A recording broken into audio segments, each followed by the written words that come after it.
Okay, welcome back to I Turn on the Microphone, where we talk movie, love, life, and the pursuit of a good opening to a podcast. I'm Darren Lynch Jr., I'll be your host, and I'm joined here by my co-host, Miller Farrow. Miller, how you doing? Good. Do you want a moment of silence for the Jurassic Park ride in Hollywood? Oh, yeah, sure. Yeah, that's it.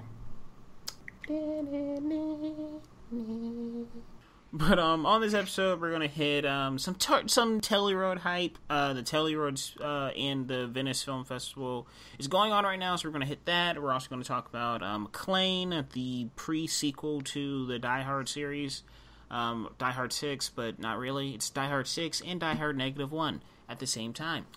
And we're also going to talk the Conjuring franchise. The Conjuring franchise is going to be our main topic for today. We're going to talk about the universe. Is it still scary?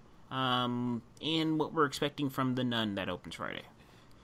So, starting off with the Telluride and Venice stuff. The Telluride and Venice film festivals are going on right now. Lots of movies coming out. The Oscars. Where's Telluride? Telluride is in Canada? It's not. No, that's TIFF. TIFF, okay. I thought there were multiple ones in. Well, there's Vancouver, too. Telluride is in Colorado. Oh, okay. Yeah, and then Venice is in... Way off with that one. Venice, you can probably tell where that is. But, yeah. So, yeah. It's in New York. It's in New York, right? Yeah. Actually, south of Jersey. But, But, yeah, those two are going on right now, and a lot of films are premiering. Suspiria premiered. Destroyer, Karen Kusasama's new film. What's another one? Frontrunner, which looks great. It's Jason Reitman's new film. I'm not with this, like, trailer. Is that supposed to be good? Yeah. I mean, I haven't really looked into any of them, but I watched like the first 30 seconds of the trailer, and I was just like, yeah, okay, I'm down. And I want Jason Reitman to make a good movie that's not written by Diablo Cody. Yeah, he hasn't done that in a while. Even though I never saw Men, Women, and Children. I heard that was awful. I heard it was too, but Which is why I didn't see it. I was like, I feel like I know what that's gonna be, but I really like that trailer though. I really like Jason. It's a good Reitman. trailer. And then I saw Adam Sandler trailer. I was like, whoa. No. Hey, Jason Reitman made Up in the Air.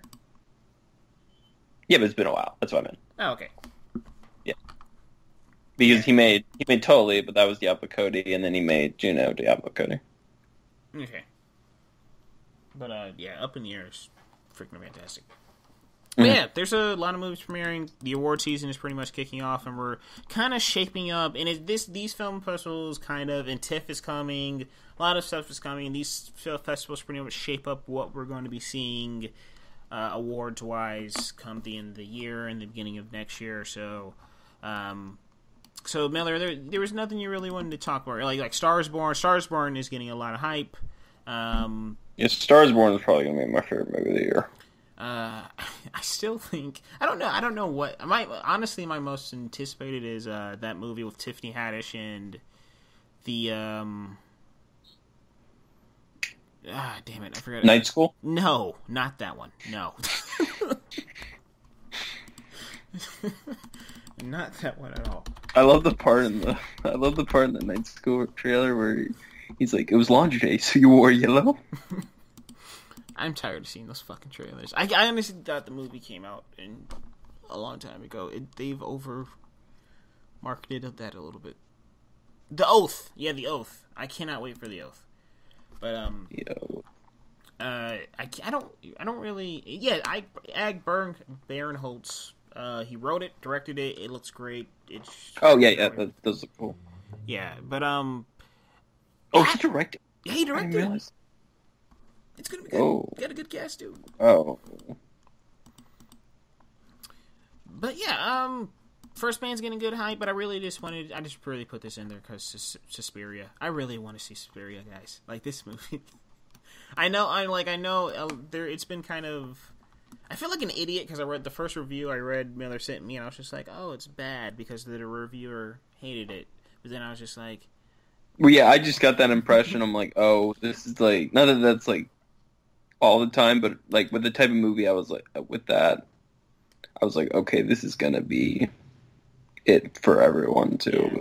But, okay, now it's another mother. So. Yeah, but that's the thing that's exciting me, because it's really split down the middle what people are thinking. Some people think it's a movie about nothing. Some people are just like, this is the next, big thing in horror. And I cannot wait. I mean, the trailers look weird. The clips they've released look really strange.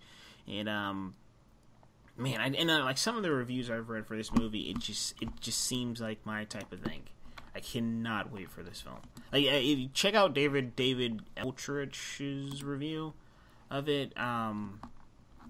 He has a lot of great things to say about it. But yeah, Suspiria, I cannot wait. Cannot wait to can't wait for the discourse that's going to cause. But moving on to McClain, which we probably know where we got that title from. But yeah, McClain, it's Die Hard 6. It's Die Hard 6. According to Empire, Die Hard Year 1, aka Die Hard 6, will be titled McClain. The story will follow an elder John McClain as he looks over a ailing Zeus Carter in a post-apocalyptic New... Oh, wait, hold on. That's wrong notes. Sorry. Yeah, the story will follow Bruce Willis as a 60-year-old McClain and a younger incarnation of McClain in his 20s. So it's going to be cutting back and forth simultaneously between the two. Okay, that's better than I thought. Yeah, even I thought it was just going to be the young one. Same. But, the producer pretty much said, despite the rumors, the prequel section will take up, the prequel section will not take up most of the runtime. It's going the pre-sequel route, so it will feature Bruce Willis as much as the younger guy. Which, I don't know who the hell you can get to play it. I mean, I know you have Joseph Gordon-Levitt, he did it, but, I don't think he'd do it. I don't know who the hell. I don't know who you get to play a younger John McClane. I think going the de-aging route is a bad idea. I'd like to see them try it again. It's been too long since Tron, and we've improved. Yeah, but I don't hate this idea. The only thing I hate about it is John McClane became John. Like, the whole entire origin aspect of this, like, John McClane became John McClane in Die Hard. It's like the Han Solo movie. It's just like we saw Han Solo become. We already saw the young Han Solo movie, so I don't really need to see how he becomes a cop and everything, because we get that in Die Hard. But but at the same time, like, this isn't something that makes me throw my arms up like, I mean, when I first read it, I was just like, oh no. But then I started thinking about it, I was just like, this isn't the worst thing in the world.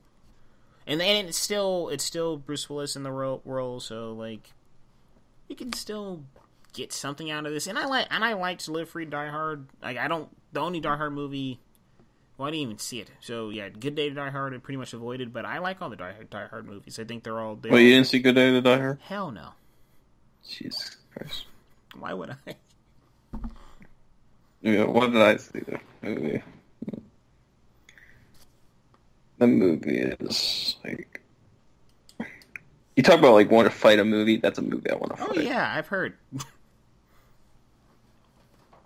But, yeah, Len Wiseman is coming back to direct it. I really like when the action scenes Len Wiseman was able to deliver in Live Free to Die Hard. And Chad Haynes and Gary, the Haynes brothers, the guys who wrote the Conjuring movies, they're co-writing the script, so... This might be good. Wait, did this get up today? Huh? Did, like, the director or writers get up today? Oh, no. Len Wiseman, he's been attached to this thing since it was announced. Oh. And the writers were announced back in March. Okay, I think I remember them being announced. Yeah, so... I believe in it. I think they're going to be great. Well, no, I don't know about great, but I think it's going to be something that, you know, and I think it's kind of, might be a little bit of Len Wiseman being like, or like a James Mangold thing, where it's just like, okay, here's our, let me show you guys I can really make it great. For all the people who like really didn't like Live Free, like, he's just going to be like, I can make a really good Die Hard movie, just watch me. Yeah, I think he did a good job with Live Free. I just think he got into the realm of not Good Day to Die Hard, but insanity, but I think it got too much into like this guy's just a superhero, and it gets boring. Yeah. Like, I was watching some clips before we got on, and, like, he jumps out of, like, Yeah, and then he, like, lands in the middle of, like, the destroyed highway, and you're just like, what? Like, he jumps out of a police car, slams into the back of a car, and he's just laughing, and it's just like, dude, aren't you, like, 60? Like, aren't you? Yeah, like, it's fun for theater, but, like, when you think about it, you're like, okay, I like Die Hard because he just got thrown around and his feet got all fucked up. I mean, I do like how he still does get fucked up, but he gets fucked up to the point where it's just like, you shouldn't be walking right now. He did not get fucked up in Good Day to Die Hard. No, I'm not talking about that. Good Day is, like, I've seen stuff. He looks like he's a pure... Oh, I thought you were talking about Live Free. Oh, no, I am. But okay. I just mean... No, Good Day, he gets thrown through a sheet of glass by a helicopter, and he, like, it's got, like, a cut. Yeah. Oh, my pinky. Oof. So that was the news up top, and then we're gonna go to the Conjuring Universe, so, which somehow is the I think when it comes to shared universes so far, it's the MCU, this, and the Monster Universe, but kind of just squeezed together. Because you mean the King Kong Godzilla? Yeah. Because they're really the only ones that are... I mean, unless I'm missing something, like, those are the only real shared cinematic universes that are actually, like, working. If we count the Universal Monsters in the early... Oh, wait, Harry Potter. Oh, yeah, that's shared universe. Yeah, I guess that's the Wizarding World, so that kind of works, but other than that, like... I mean, what do you think, like, because I didn't like Fantastic Beasts.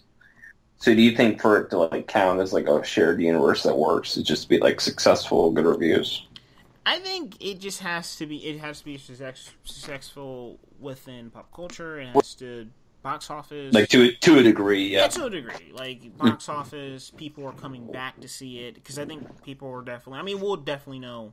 Like, Fantastic Beasts-wise, we'll definitely know in November, like, whether or not this is, like, stable. But, like, people are coming back to see it. You know, it's a generally loved thing, and also it's working. And it's not, like, being shoved down our throats. Like, you know... Fast and Furious next year. Yeah. Because, like, this thing, like, The Conjuring kind of just came into its own thing. It's like the MCU. Like, the MCU wasn't really shoved down our throats. It was just like, Oh, yeah. Like, eventually everybody caught up to the point, like, oh, all these things are connected. And the same thing with The Conjuring, the same thing with... whatever the fuck I brought up earlier. Oh yeah, the Monsterverse. Like, everybody eventually just caught on to the point, like, oh wait, these things are connected. I mean, even with Godzilla, people might not know that he's going to fight King Kong. So yeah, I keep forgetting. I kind of don't want to remember it, but you know, I trust Adam Wingard. But wait, you're not looking forward to King Kong vs. Godzilla? Not really, no. No. I'm looking forward to King of Monsters, though, because that shit looks amazing, but other than that... I think Dylan was saying it, or it was either you and Dylan, like, how do they top King Kong when Dylan... Like, how do they top King of Monsters, or King Kong vs. Godzilla after King of Monsters? Yeah, when Dylan said that, I was just like, well, you know, you're not wrong. Because, like, That's what I'm kind of worried about. I guess I don't know what they're doing after. If they're going to make another Godzilla movie after, but you have Godzilla like fight his like biggest foe. Yeah. Which I don't know. I mean, you could just go like a different route. But that's the problem.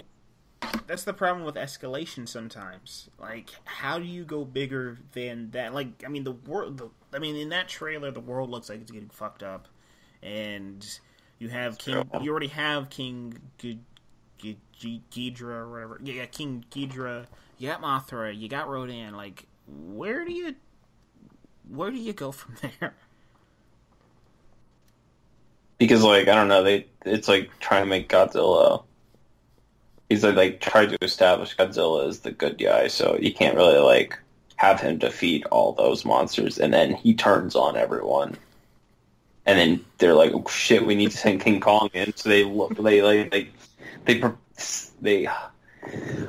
descend King Kong onto the wherever they are, like after he was attached to like a huge jet as like fight. Wait, Did you just pitch them putting a rocket on the back of King Kong and sending him to fight Godzilla? basically, yeah. I'm in. Well, yeah, I'm kind of, I had like an idea, like, because I'm curious how they're gonna, like, because who's the bad guy here? I mean, they're probably going to do the same old, they fight for a little bit, then there's a bigger monster, and then they have to team up, and then it's going to be like, oh, yeah! So boring. Yeah. I mean, I hope they don't do that, but I'm sure they're going to. I mean, Adam Wingard did say that there's going to be a definitive winner, but, That's good. But They just rip off Freddy versus Jason, and then one of them comes out of the water with the other's head. It winks. yeah, I don't. I mean, I would honestly say King Kong is the bad guy. It was King Kong. I barely remember that movie. It was King Kong. No, I mean King Kong just wanted to protect Skull Island, and he may or may not had a thing for Brie Larson. So I don't. Yeah, he likes blondes. Okay, so there you go. They try and go in and colonize Skull Island, and then they send Godzilla and its backup. Yeah, because apparently They try to make some like Avatar message out of it. Because apparently, what's his face? Oh no, what's her face? Oh, Vera Farmiga's character can like talk to the monster somehow. She's just described herself as like a DJ for monsters. So it's like the third act of Super 8. Yeah. That's stupid in Super 8. Oh my god. Yeah, Super 8 just falls. It really does fall apart toward the end. Well, the weird thing is like Super 8 is like we've gotten so off topic, whatever. Super 8 is like I felt Super 8 a lot until it ended. Like the second it ended, I was like, it all left me. There's a point. I can pick out the point in that movie, and it's an explosion. Like when they're walking through the house and it explodes, that's when the movie loses me. I'm like, I just couldn't do it. I mean, I've seen it a few times. When was that? Like, when they're like, well, I don't know. They're like walking through the house toward the end. They do the run. The military's invading. House explodes, and then they have to go save one of the Fannings, one of the Fanning sisters. I'm just okay, yeah. I was just like, I'm done. I saw it one time. I remember everyone thought that was a Cloverfield sequel. Yeah. It was, I was convinced. Okay, so The Conjuring. Yeah, that was a gigantic tangent, but yeah, The Conjuring. So The Conjuring is pretty much a superhero shared universe, except what if they were horror movie monsters? And it kind of just started off with The Conjuring, which I think the original conceit of the Conjuring franchise is a good idea, at least the main focus of it, not the spin-offs. Which is, because you have all these case files, you have all these things that the Warrens did, and there's a lot of stories, there's a lot of stuff that you can pick through, that you can create a bunch of stories out of. And they have all the rights to this stuff. So, and Ed and Lorraine Warren are incredibly interesting, not only real life figures, but how they've written them in the films. They're very interesting, and like their chemistry is great. Vera Farmiga and Patrick Wilson, they're just really good together, and they're believable, and you care for these characters, which is super important in a horror film. So yeah, but kicking off with The Conjuring, how many times have you seen The Conjuring? Like, what did you think of it when you first saw it? I saw it once. And did it live up to the hype? Because, it was a lot of a lot of talk being thrown around. I know, like, when they sent it to the MPAA, they wanted this movie to be PG-13. Because they wanted this movie to have as many eyes on it as human. It was PG-13, right? No, it's rated R. What? Yeah, but because they rated it R because the MPAA said it was too scary. So they could have rated it PG-13. Yeah, they could have rated PG-13, but the Okay. MPA deemed it too scary, so they were just like, oh, no, it's rated R. Well, the MPA is like they don't have to go by the MPA, right? No, they have to. I thought I've heard they don't. It's just kind of like I've heard with some. I don't know. I've heard maybe I was being fed bullshit. I heard something that was kind of like you could get by on loopholes and stuff. But okay, yeah, I think that same thing happened to me when I went to see when I was buying my ticket in line. Like the people behind me were like, "Oh, that's a bit odd." But yeah, I saw it 7 o'clock. Thursday. It opened. Packed theater. It's a small theater, but there are people in it. And yeah, I liked it. I don't think it's. I think the trailer sells the teaser, at least it sells it. Like it's a scary movie in places, but it sells it as a different kind of scary movie than the actual movie is in the teaser. But then yeah, I think there's some imagery that's scary in the movie, but once I leave the theater, it's not really. I don't really think about it much. Yeah, I could agree with that. But yeah, it's a good movie. It moves well. Like you said, you like the characters, the chemistry's there, and it sets itself up well with the anthology route. Yeah, and also, like, I mean, this movie's, like, the way this movie is structured is fantastic, because it gets moving. It has a great pace to it, but it also just it has a great pace, but it also really does take its time with setting up this family. I've seen it twice. Oh, yeah. I've seen it twice.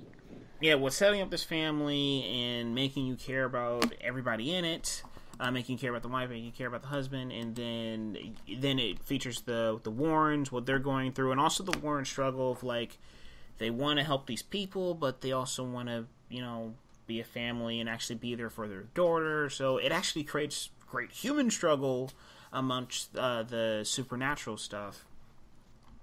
So it does a really good bad job of that, and it's weird because I've only seen the movie once. I watched it again the other day for this, and it's funny because I like the Conjuring franchise. Like, I like Annabelle creation, and I really like the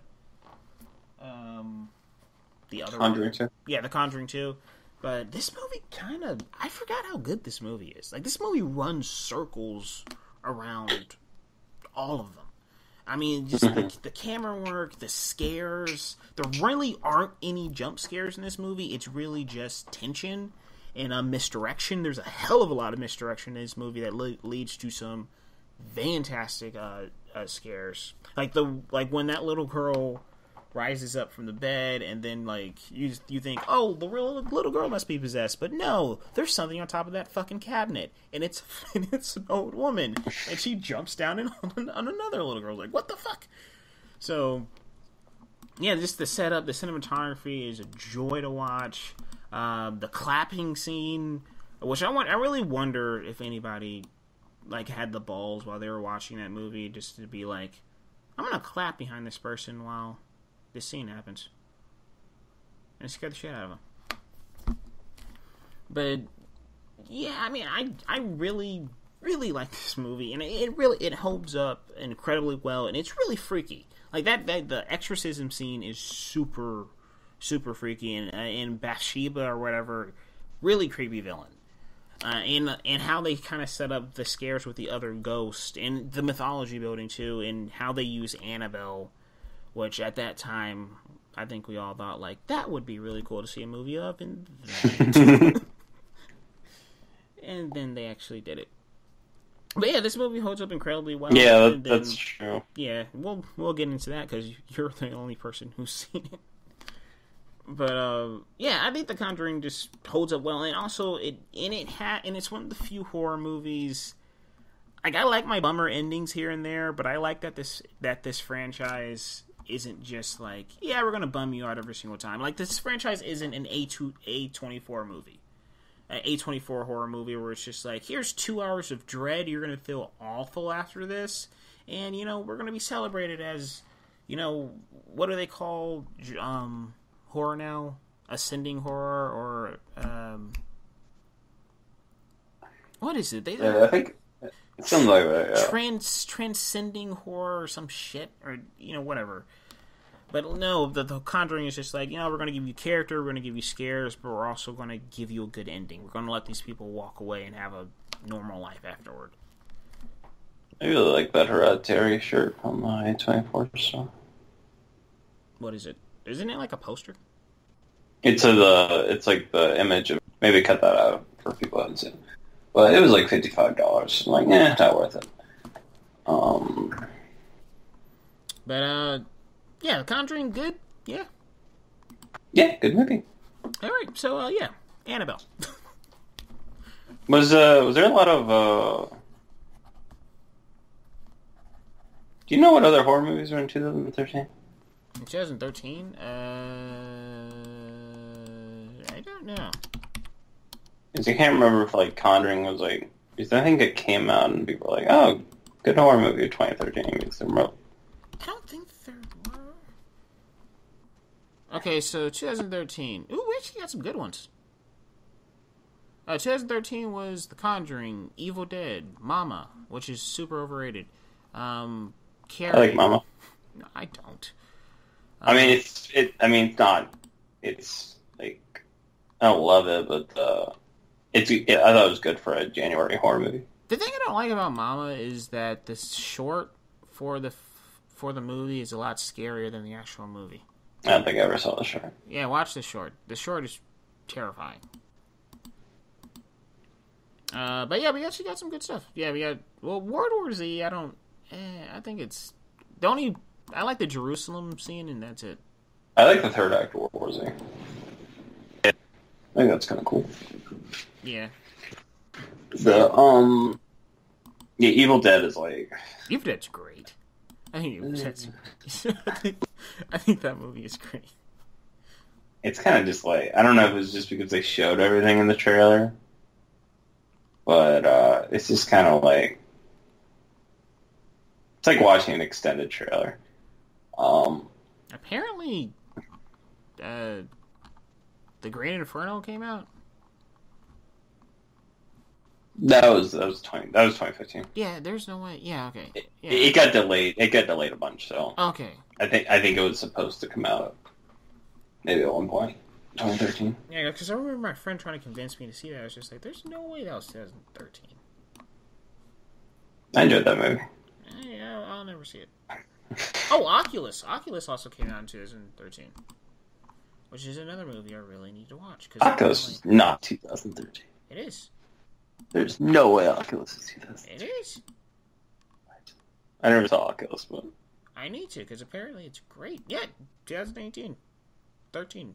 Whatever year. What the? Yeah, that's... Wait, when was it? That's weird.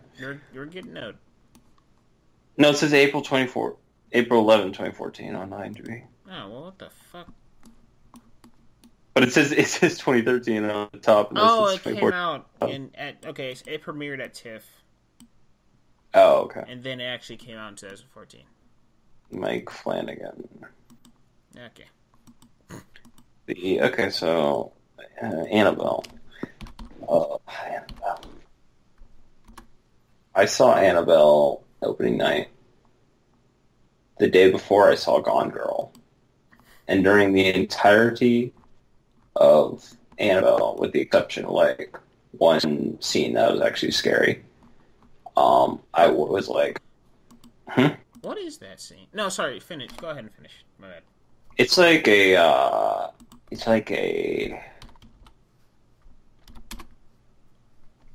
don't know, it's kind of hard to describe. They kind of use it like, it's kind of like a jump cut, but it's not a cut. Like they speed up someone running, and you're just like, whoa. Like it's a jump scare, but it's very effective. Yeah. And then is it someone or something? Someone. Yeah. But Annabelle, very horrible movie. Like very bad. I don't even remember it too. Like that's the thing. I'm trying to like. This is a horrible review because I cannot remember anything about this movie. But yeah, super bad movie. Darren was gonna watch it for this. I told him not to. I told him save yourself. I don't know if he still will at some point, but oh no, probably not. Probably not. This is too bullshit. But yeah, it's Miller said to me, and I quote, he said, "You haven't seen the first Annabelle, right?" And I was like, "No, I'm gonna watch it for the podcast, though." And he was like, "Darren, don't be what I can never be what I can never be." But yeah, Annabelle, so bad. The only good thing about Annabelle, besides that, the only substantial thing about Annabelle, besides that one scare, is how they tie it in with Annabelle Creation, because that almost made me fucking cry. Yeah, that is one of the greatest twists. That's so good. But yeah, we can move on. I'll see Annabelle. Yeah. I mean, I think Annabelle had a great trailer. I mean, I'll say that much. I never saw the movie, but the trailer with the girl sneaking into the house looked great. But yeah, Annabelle, what comes after next? Oh yeah, The Conjuring 2. So The Conjuring 2 is the follow-up to The Conjuring, no shit. And it's pretty much, what's the word? What is the word? Do you remember when Annabelle got announced after The Conjuring? Like how... I have no idea. Yeah, hold on. Okay. So I'm wondering like how rushed it was. It's over a year or so. Well, I don't think it was going to be saved either way. But Annabelle was... had to be fucking... It was announced in 2014. No. Well, casting began in 2014, so pretty damn... And okay, so they filmed it pretty quick. yeah, filming began in 2014. So, and The Conjuring came out July 2013 or June 2013. So pretty. July. It was July, yeah. So yeah, they got that shit moving pretty fast. Yeah. Like a Conjuring 2. Yeah, The Conjuring 2, diminishing returns. That's what I was trying to... Yeah. I think The Conjuring 2 is diminishing returns. And it pretty much sets the stage for the problem. Even though I really like this franchise, it kind of sets the stage for the problem of it. It's just another haunted house movie. And there's a lot more scares. Even though one thing I don't appreciate in this one is there are jump scares, which I felt like The Conjuring never really relied on, but The Conjuring 2 was just like, yeah, we're going to have jump scares. But yeah, there are some great set pieces, there are some great creatures, but they kind of just throw everything at the wall, and not a lot sticks when it comes to The Conjuring 2. It's still a fun movie, it still has great moments of levity, like I said, great scares, but... just does not work as well as the first. It's not the worst thing ever, but it really just doesn't work as well as the first film. And they explain something, I think they explained something in The Conjuring 1 that I kind of liked left in the shadows, but they kind of explain it here. It does give Lorraine some cool character development, but I kind of wish they just left that to lie. What did you think about The Conjuring 2? I don't really like that much. I think it's a real chore to get through. Yeah, and it's a lot like The Conjuring is an easy movie to watch. Like it's just it's 1 hour and 44 minutes. It's a nice easy breeze. Like this one is 2 hours and 14 minutes, and it's really just chock full. It's a lot to get through. It's a whole lot of movie. Yeah, and it just kind of falls into this franchise versus being the same thing, like you were saying. And I think the Lorraine stuff, yeah. I think that stuff's tacked on. Well, apparently it was the Nun is actually a reshoot. That makes perfect sense. Yeah, because she was supposed to be like a demon with like horns, but there's like that's not scary. So, actually, what it is at the ending of the movie is what it's supposed to look like. So yeah. What is it at the end of the movie? At the end of the movie, it's just a horned demon. I kind of remember that. Yeah. But, yeah, I don't... It's just not something like... It has some good scare. Like, some very... I think it's... At its scary, The Conjuring 2 is scarier than The Conjuring, whatever it was. Like, just the shot... Probably the scariest thing about it is, like, the shot, when the kid's sick at home, and then she or he sees the old man in the TV, like, oh god, just even thinking about it freaks me out.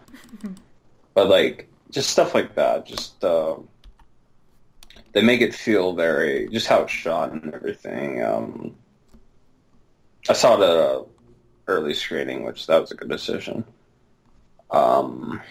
They just get so into it, but it just kind of feels like James Wan's Dark Knight Rises, where his heart's not totally in it, but it still kind of works.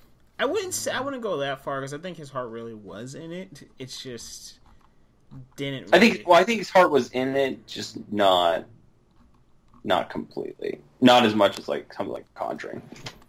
Yeah, like it didn't really, because The Conjuring is just like, how did you do this? Like, how did you guys come up with this shit? Because I think hit it so hard with this one. I think The Conjuring is a movie that if you don't have James Wan directing that, I think it very easily could have been absolute garbage. Well, I think both of them are like that, because I think both of these are very much superior to their spinoffs. I put Annabelle Creation before Conjuring 2.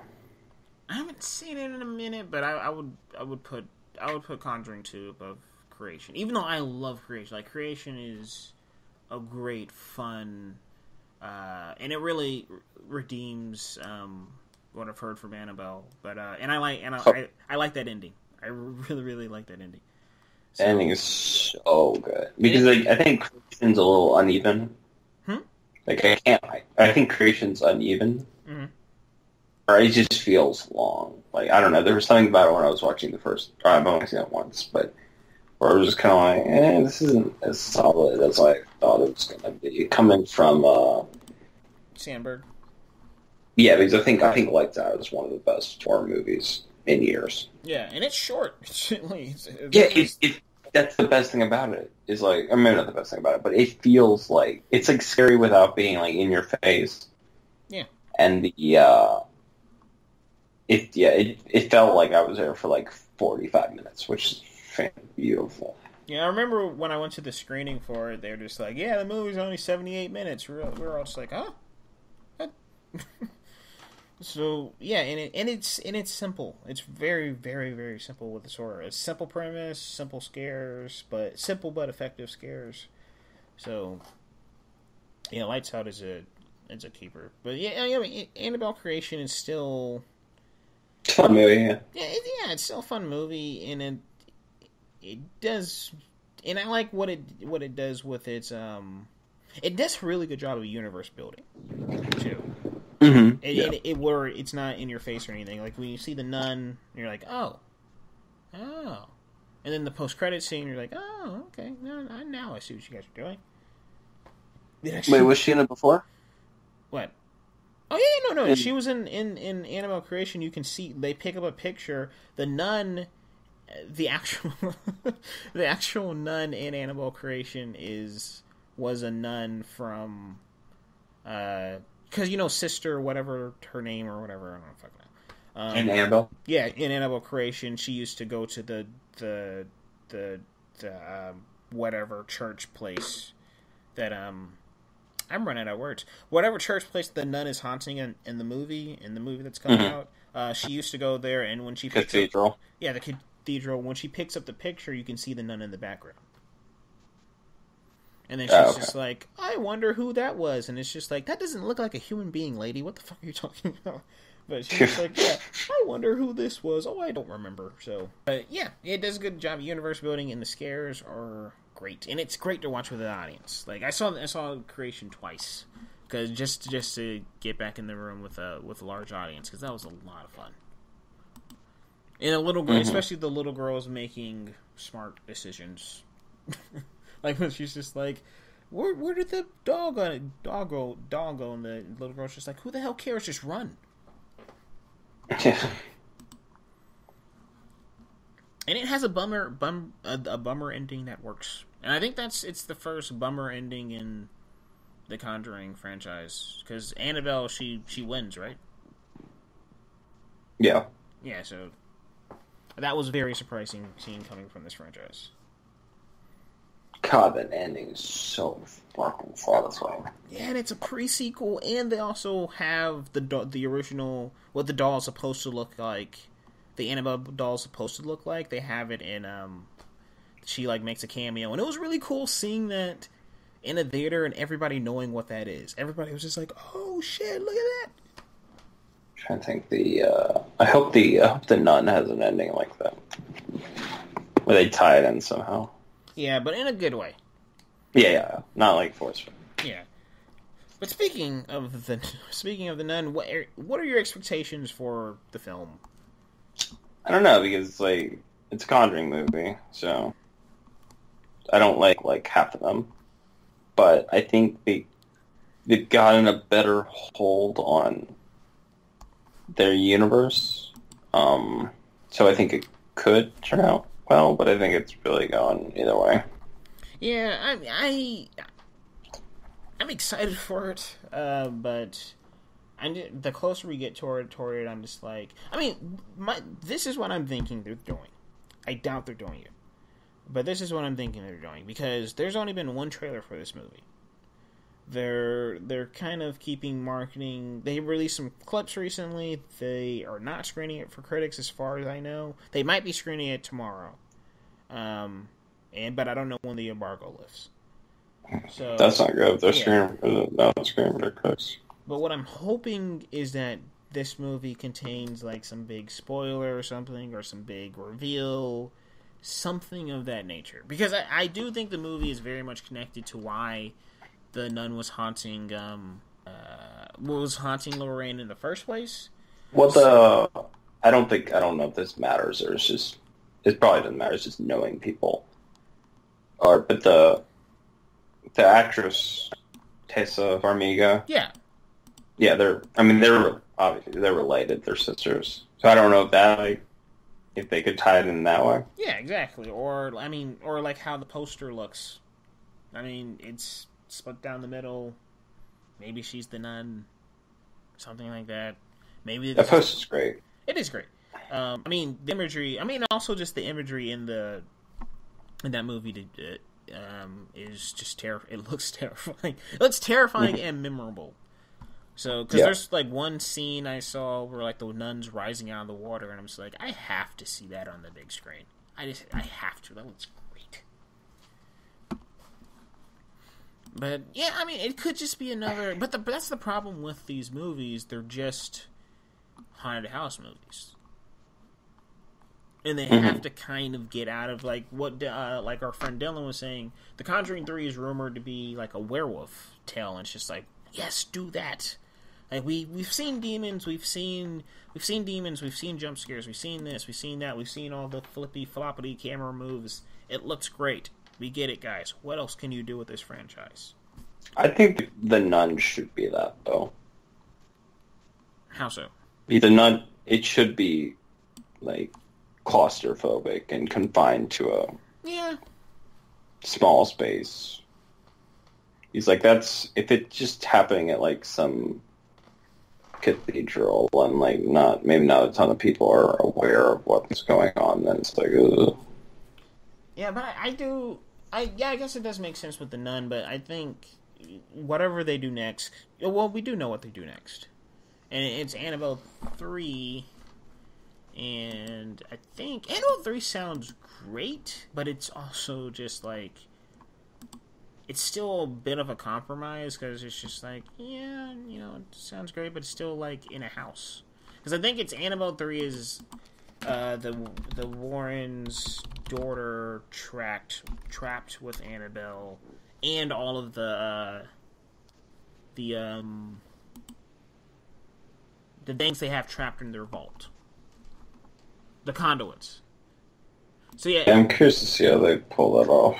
Yeah, so Annabelle basically activates all the other haunted artifacts in that room, and it's basically Night at the Museum with Annabelle, which sounds great.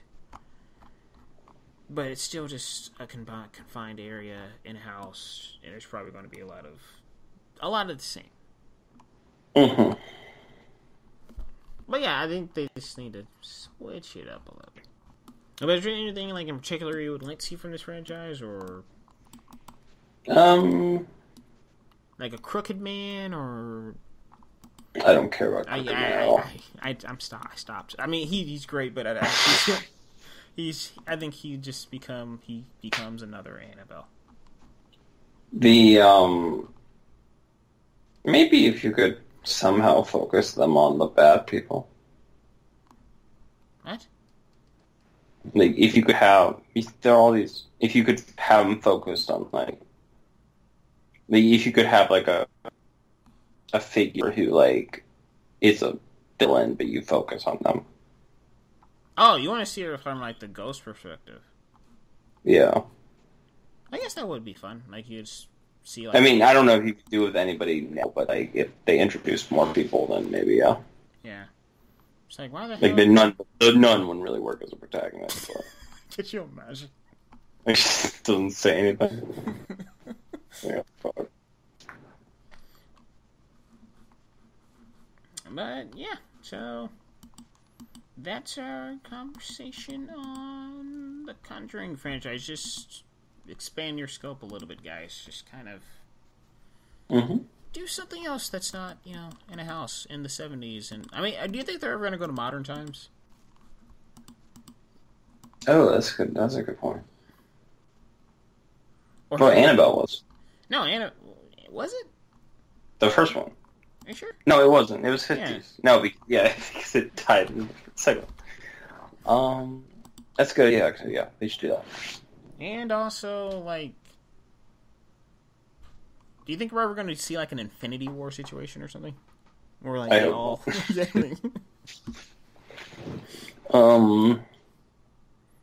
I feel like that's just the Conjuring. Yeah. Because they all kind of, like, spun off from them. Or they did spun off from them. Yeah, and I think they finally settled the lawsuit, so... What was that about? I think this is the guy who either was involved with the demonologist or wrote it. He accused the Warren Brothers of stealing his ideas, and they were just like, no, we weren't. So that was a big lawsuit that they finally settled. Yeah, that's why it wasn't at Howling Hornets last year. Yeah. So now that they've finally settled that, they can, we can hopefully get The Conjuring to 3. And also, not James Nunn. What? James Nunn. James Wan needs to be freed up in his schedule so he can make Conjuring 3. Because I don't want to see a Conjuring movie without him. I am curious if he'd even... I guess he'd want to do it. Oh, no. I think he would do it, but I don't want to see someone, like, step in and not doing... Yeah, I don't think that's a franchise that you can. Yeah. This is his Dark Knight. Wait on him. This is his Dark Knight or his Guardians of the Galaxy. Oh, wait. Oh. Too soon. But yeah, so anything else? No. Oh, alright. Well, yeah, that was our conversation on The Conjuring. Me and Miller will be back to talk The Nun, to see whether or not we liked it or not. Hopefully, we do, and yeah, that's the end of the episode. So, yeah, we're done. Alright, thanks for listening. If you guys like this video, please give us a thumbs up. If you guys like hearing us talk more about movies and stuff, please hit that subscribe button. And come back next week when me and Miller are going to be talking about The Nun and what we think about it. Hopefully it's going to be good. We really want it to be good. And yeah, so tune in next week. Thanks for listening, and we'll catch you guys next time.